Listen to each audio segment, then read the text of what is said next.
Bu qutining ichida nima bor? Videoda oxirida ko'rasiz. Lekin bugun bomba bo'ladi. Ozgina bo'ladi. Qachon? Ha, bu ekansiz. $50 yoki shkatulkaning ichidagi narsa. $50 olamiz. 1 2 oling. 5.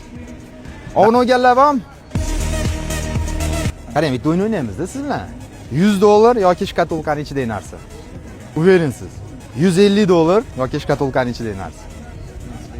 Naglimani hozir rosakamli pul, bankka borsangiz almashtiradi. Ismingiz nima? Abdushukur. Qayerdansiz? Yangiyo'l. Abdushukur. Redmi yoki qutining ichidagi narsa? Redmi yoki qutining ichidagi narsa? Qutining ichidagi narsa. 3 kishi sanayman. 1 2 Omad aka, mana shuning ichidagi narsa. Billa. Men jekim ishlatishadi hozir. iPhone 7 Pro Max qutining ichidagi narsa. Давай.